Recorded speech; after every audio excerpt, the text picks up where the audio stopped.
I'd never heard of the story of the Nightingale before. It's a fairy tale from Hans Christian Andersen, and I feel slightly more educated now that I've seen the Chinese Nightingale. From what I've read online, the story is very closely or very similar to Hans Christian Andersen's version, but if you do know any differences, please feel free to let me know. But this is a 1935 Happy Harmonies cartoon directed by Rudolf Ising and written, well, based on Hans Christian Andersen's story.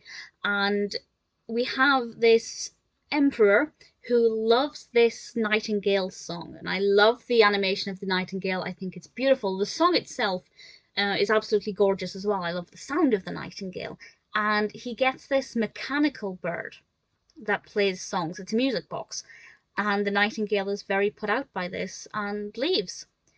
But soon enough, the emperor has to learn that a mechanical bird can be no replacement for a real nightingale. And I love that it's addressing the fact that technology can never replace a real entity, even in 1935. Unfortunately, this is even more apparent today. Machines are replacing people. I'm pretty sure machines are going to replace animals too. But I liked the narrative. I thought it was a really nice story and very sweet and very sentimental.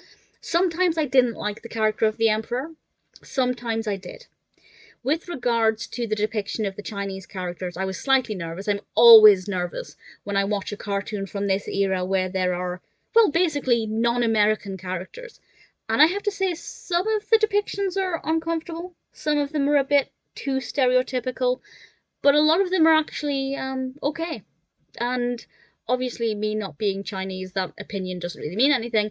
But I can say that it definitely didn't feel as awkward or as parodic as a lot of similar cartoons at the time. So that wasn't so bad, and it didn't detract from the main sweet narrative.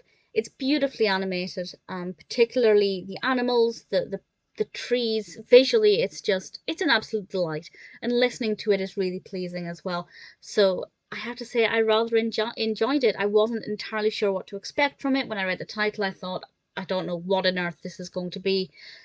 But I'm now aware of what the story of the Nightingale is, and I think it's rather moving, and I'd be keen to check out other adaptations of Hans Christian Andersen's story because I thought it was rather delightful. If you can recommend any others, please feel free, but for now, I do recommend The Chinese Nightingale, and I thought it was pretty good.